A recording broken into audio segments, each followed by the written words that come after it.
we don't really have a sales tax here yet. And I don't go down there to buy stuff. Right. So that'll be fun, finding out all that stuff. However, good morning. Morning. We're on Kierkegaard.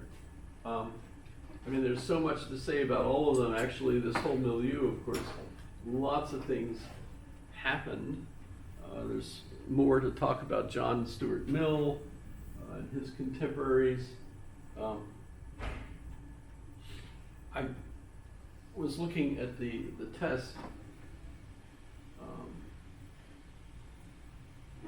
and well, we talked a lot about Hume.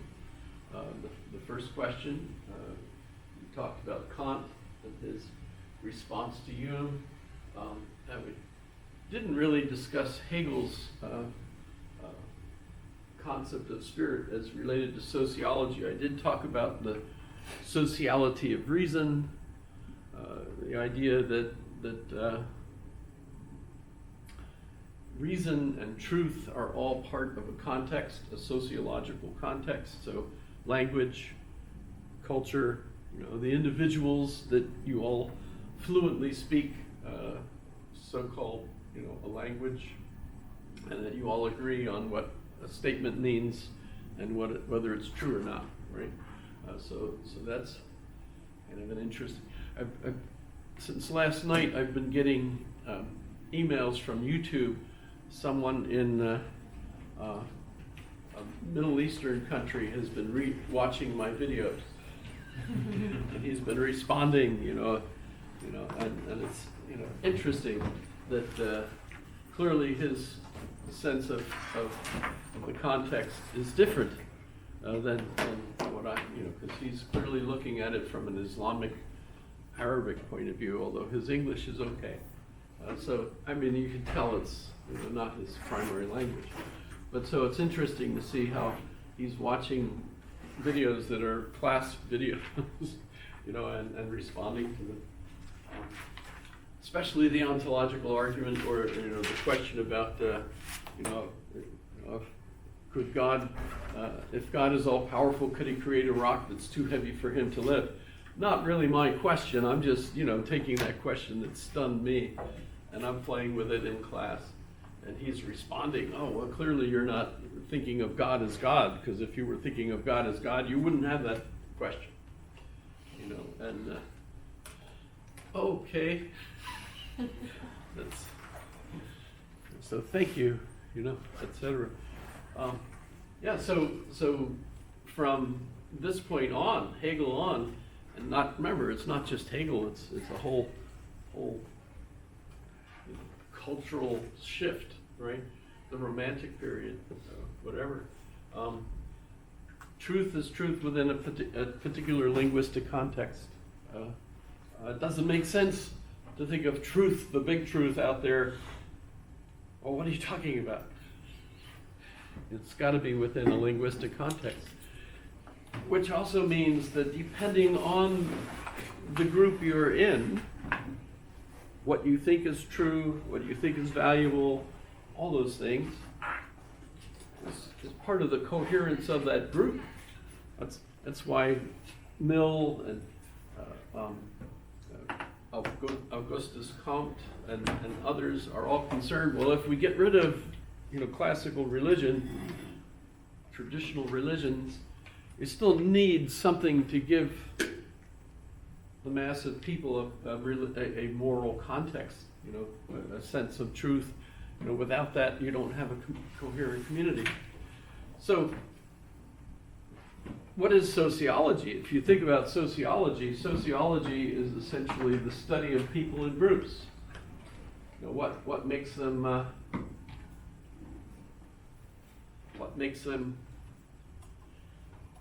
group that we should think about? A cohort? There's actually lots of different ways we could categorize different groups, of course, because sociology has been around now, as you can see, at least from 1780. I had always thought it was Auguste Comte himself who had created the term, and everybody gives him grief because socio is Latin and logos is Greek, and thou shalt not mix your languages when you create a word. So it was wrong to call it sociology, because that's a bad title. But remember, politics is essentially what Aristotle called it, and that's close enough to really sociology that if we want to go that route, we could go all the way back to Aristotle and say, of course, we've been studying sociology. But the question I pose is, how does it relate to Hegel's concept of spirit?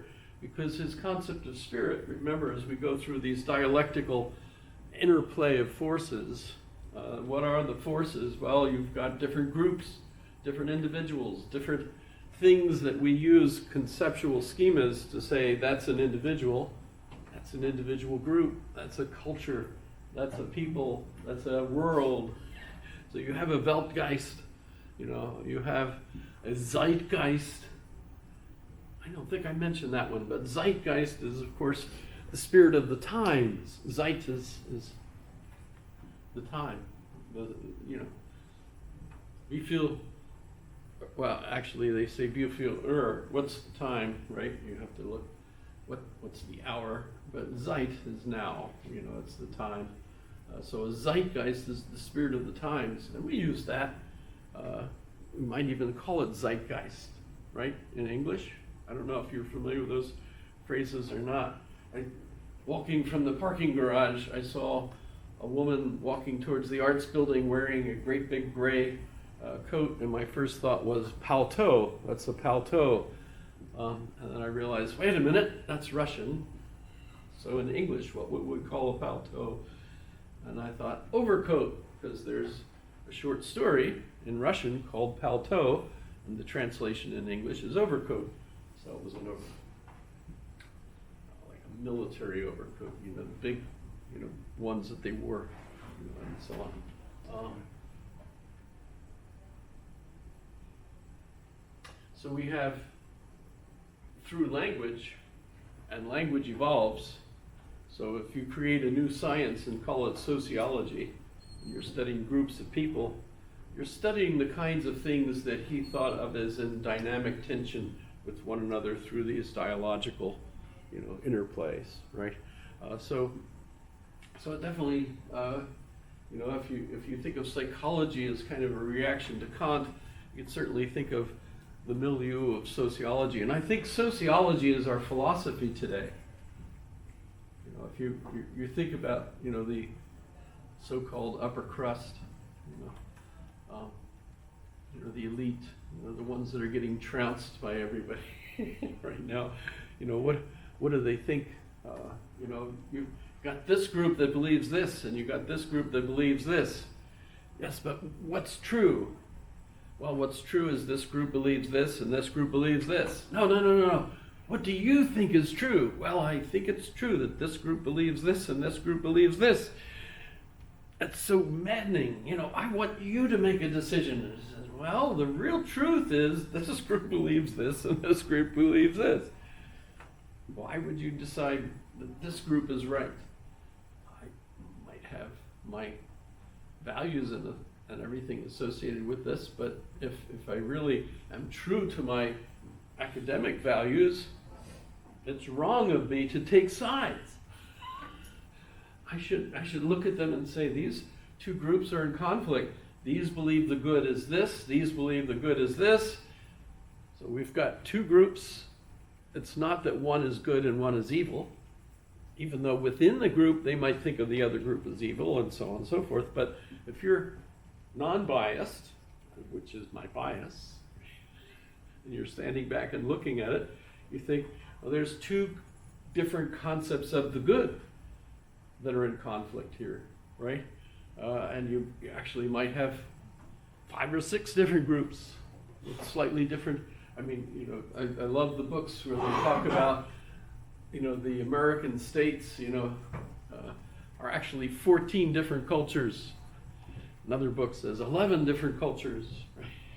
Trying to think, where did the immigrants come from that settled in Minnesota? oh, they came from, you know, the Norwegian areas, and so their culture is basically this Norwegian culture that they brought with them. And you've got the Appalachians that are, you know, the Whig philosophy from the Scots,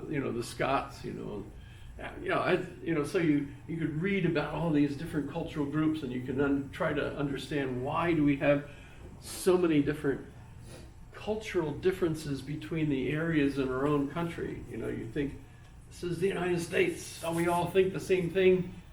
Not really. Lots of different groups and so on. I wouldn't go down to New Orleans and say, you're all wrong. You go to New Orleans to enjoy New Orleans, right? You know, I mean, you know, vive la différence, you know, along with the differences, right? You know, say the French. So, it's sociology. That's the way we look at it now. Let's close that. So Kierkegaard, let's look at the image. You know, as I'm thinking about all these different pictures of different people, even Hegel, you know, Kant, you know, if I walked past somebody on the street and I wouldn't know if it was Kant or Kierkegaard just by that outfit. There's a picture, what's it called? Watcher in the Mist.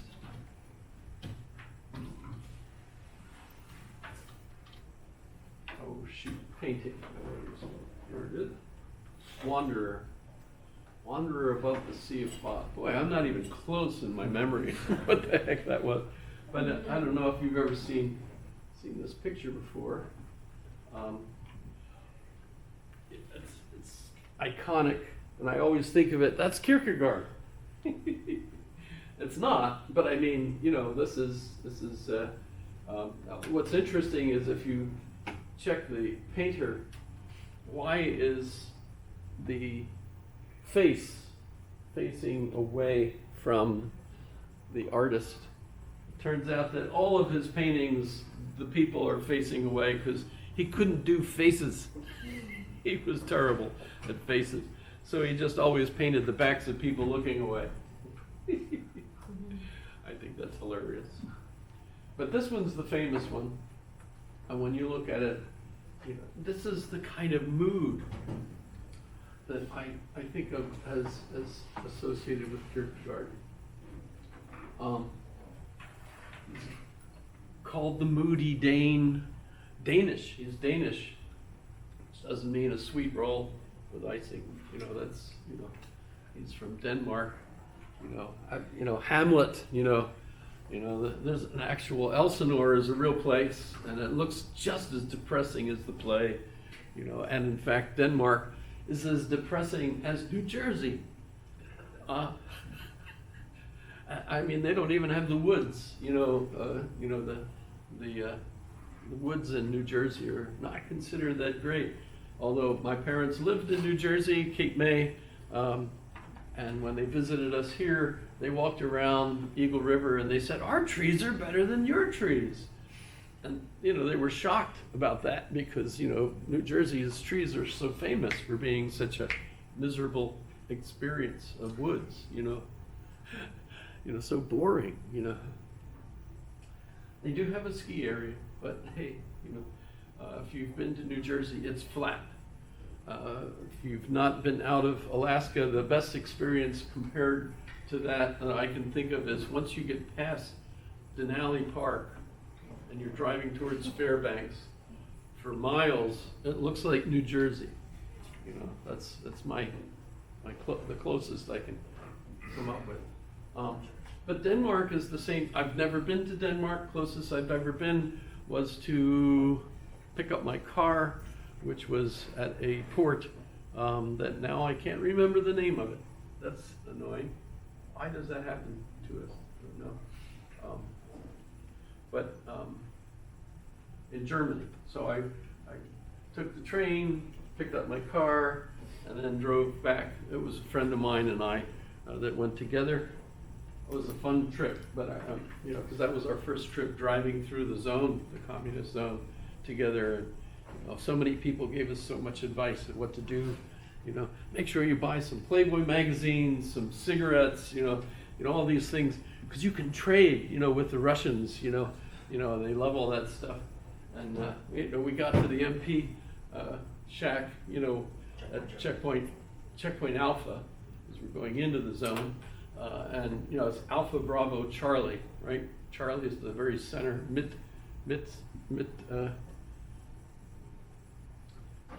Berlin Mitte, actually. You know, where you see Charlie, that's the one where they pass all the spies back and forth. Not the bridge, but you know, the checkpoint Charlie. It's still there as kind of a museum.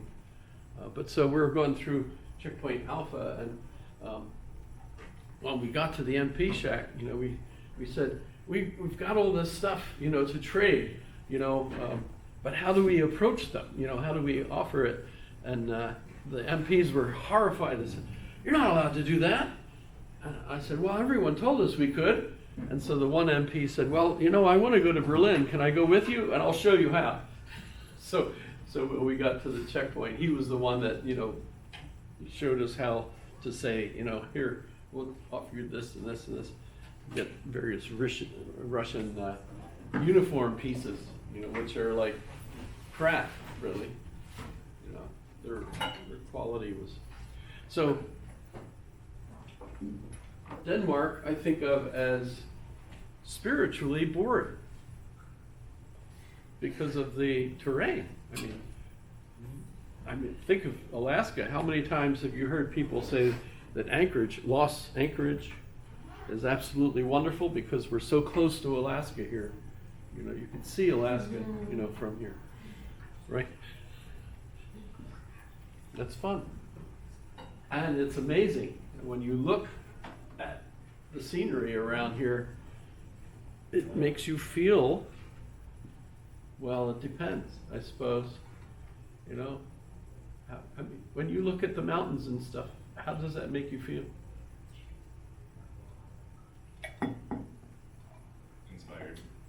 Inspired. It makes you feel like, wow, this is a wonderful place to live. Au contraire, says some people, the mountains scare me. We've got one that's getting ready to coat it. You ever read about Pompeii? You know, just because we've only had this much before doesn't mean we won't get. You know, although I thought today as I got up and let the dogs out, how today would be a good day for that Mount Spur to burst and spread ash all over because the wind is blowing that way. And we'll be okay. The Aleutians, not so great. No, but you know, they've had that before. So I'm sure they'll be fine. But yeah, mountains just give us something emotional. How much poetry can you write about, you know, how the mountains make you feel? Lots of people I know, they go hiking all the time with dogs usually. You know, what's the point of going hiking without a dog? You know, I don't know. But you go hiking and you take your dog and the dog's, you know how they do, running all over the place. I remember we took the kids and Dixie, our Newfoundland, up to the Arctic Valley. Bless you, it's the dust. Arctic Valley, which is, I hope you had a chance to be up there. And we drove up and we parked and we got out with the dog and let the dog run. And some of the kids climbed up and, you know, the adults were too, you know, I'm not trying to do that. And the dog, you know, saw the kids up there and ran up to the kids and then got up there and looked back and saw us way down here. And the poor dog was like, you know, the herder instinct, you know, oh, I got to get them. And they came all the way running down and then saw us. And they're all happy she's back with us. And then she saw the kids and she ran all the way back up. She slept for like 3 or 4 days after that. She was so exhausted.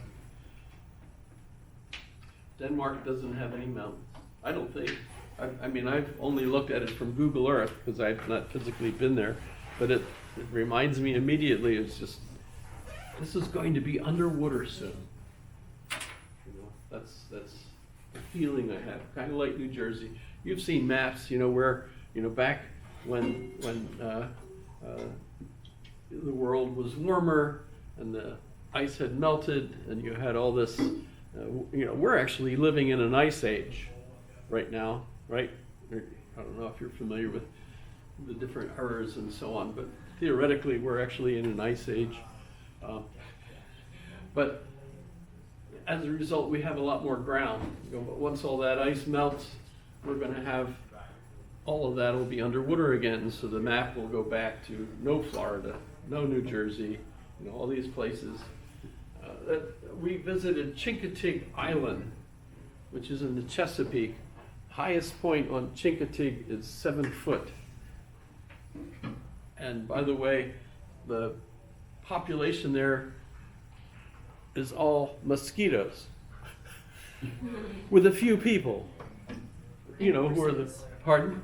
There's a lot of horses there also. Oh, I said Chincoteague, I'm sorry, I meant Tangier Island. Oh. Thank you, yes, that's right. Yeah, we've been there too, but, so why did I? I went camping on Chincoteague Tangier before, and I like Island. woke up to like 2 horses like gnawing on the tent. There's a picture of a house, see? You know, it's actually, that's it, you know, that's Tangier Island. We visited there for one night and just were bit alive, sitting, talking to one of the residents, an old guy, just totally ignored the mosquitoes, and we were like, and they were famous for their crab cakes, and I don't know why, because they had more shells in them than any crab cakes I've had anywhere else. I didn't like that. You know. Exactly. Tangier Island. They're going to be underwater soon. There's a lot less there than there was when we visited there for one night. It's in the middle of the Chesapeake. For fishermen and stuff. Yeah, Chincoteague is where the ponies are. Thanks for. I am 73. Is that a reason for not being able to remember